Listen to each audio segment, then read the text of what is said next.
The purpose of today's video is to share with you guys a little bit of more information about how I maintain my crochet braids over time. So, hold on. All right, so here's a big piece of webbing right here. So I just kind of go in and then I just literally trim that part out.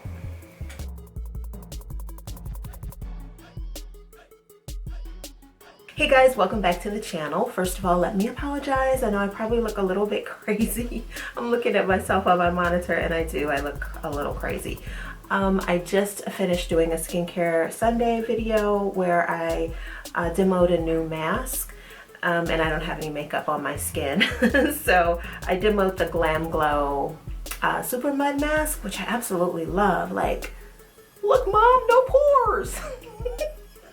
Y'all know I'm silly. Anyway, but yeah, I'm like totally amazed.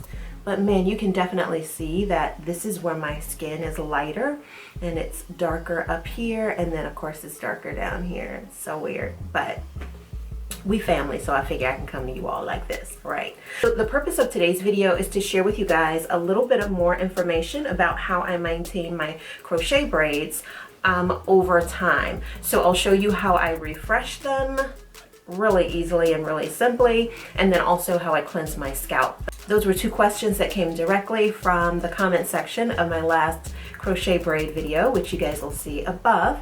And so I hope you find this video to be helpful, and yeah, let's get right to it. All right, so those of you who follow the channel know that I've already done a video where I talk about how I keep my hair hydrated and moisturized over the long term. I will place a link to it for those of you who may have missed it, but I think you'll find that video to be really helpful. I do have fine hair, so I try to be as delicate with my hair as possible. Because when you have fine hair, your crochets, the actual corn rolls you use to create the crochet braids or to weave them into can easily unravel because your hair is softer or it's less dense, it slips more easily and so forth. So I have a couple of different techniques I use. One is sort of a DIY and then the other one is a product I purchased. Okay, so first I'm going to demonstrate how I keep my scalp clean using this product by Oars. It is called their Herbal Cleanse Dry Shampoo. And I picked this up in my local beauty supply store some time ago. I noticed that it is no longer carried at that beauty supply store. And so I will leave a link in the information section below so that you can find this product, you can read about it and figure out if it's something that you want to invest in for your own regimen. But this was like really inexpensive. Okay, so the first thing I do is I take a little bit of the product and then I put it on the back of my hand just because it is easier to work with. Now this technique is especially for women like myself who have fine natural hair. Okay, so now I'm going to just use a cotton swab and I'm going to get the product on the cotton swab. Now this technique will work for women like myself, as I mentioned, who have fine hair, but even if you have denser hair and you want to keep your braids neater for a longer period of time, you could use this process as well. As you can see here, this is where my part is, and I'm most concerned with keeping my scalp clean and keeping as much bacteria off the scalp as possible. So I take a little bit of the product and then I just rub it directly into that part, very gently back and forth. You could also do this around your hairline as well if you're concerned about getting product buildup from any gels or anything of that nature you might be using. All right. So I do that. I let it set for about 1 minute. And then I go in and I remove it with a damp cloth. You're going to put it there and then you're just going to press it where you applied the shampoo just to pick up any residue and then the product itself. And it will cleanse and leave your scalp feeling refreshed. You can actually feel it refreshing the scalp when you lay it down with a Q-tip.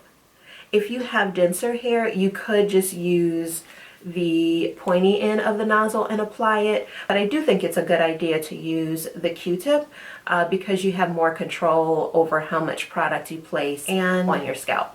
For the second technique, I take a bit of tea tree oil and I use a dropper, pick up a bit of it, and you could do one of two things. You could lay it directly on your scalp, or you could apply the product using a Q-tip as well. I'm actually going to take it and drop the oil on my back of my hand, and I'm going to use kind of the same technique I used with the dry shampoo. So I've applied it to my Q-tip, and then I'm just going to go in and I'm going to rub it along the scalp. And what this will do is help to remove any bacteria you may have on your scalp. So it's going to get the excess product residue, oils, and it's an antibacterial. So it'll remove any bacteria on your scalp that might cause it to stink. I don't know how to say that diplomatically. Okay, I'm gonna show y'all this because we family, only because we family. But you can see on this end that my scalp was a little dirty because you can see it's a little dark on that Q-tip, and then on the other end you can see it's working there. See the darkness on the Q-tip? You can definitely check your Q-tip to see that it is actually removing the product from your scalp. So then once I've done that, I like to go in with my Mario Badescu rose water and just hydrate in between each of the braids. You guys saw me do this in the other video, so I like to do that. And then I take a couple of drops of the jojoba oil. I like to just go in and then I'll pat the jojoba oil on the scalp as well. And that's just going to help seal in the moisture I just added to my hair. And that's it. That's how I cleanse my scalp.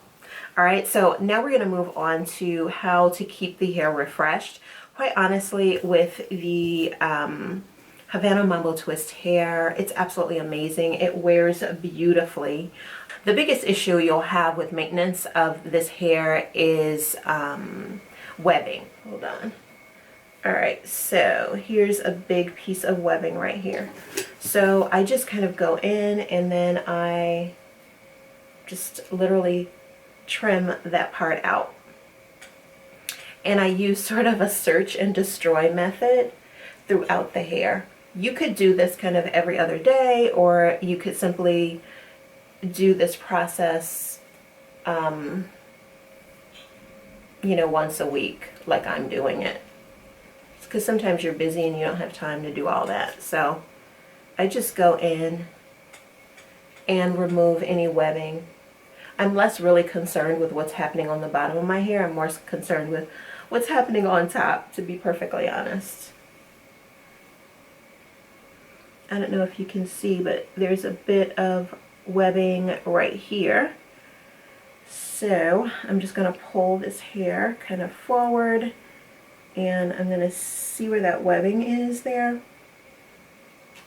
I'm just going to go in and I'm going to cut down and along the twist until I've removed all of it.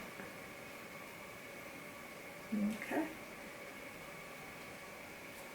That's really it. This hair is, when I say this hair is super easy to maintain, it is super easy to maintain.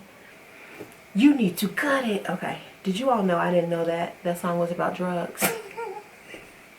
My mentees told me. Thank God for children. I'm like, you know, they're talking about the high prices. Everybody wants to save $1. They're like, Miss B, no, that's not what it means. I'm sure I am an endless source of entertainment for them. Anywho, that's it, guys. Super easy. If you have any questions regarding anything you saw in this video, please don't hesitate to leave your question below. I'm very active in the comments and I'll be happy to help you in any way that I can. In my next video, I'm going to demonstrate how to remove these braids. That was another one of the questions you all had. So I will look forward to seeing you guys in the next video. Until then, have a great Sunday. Bye.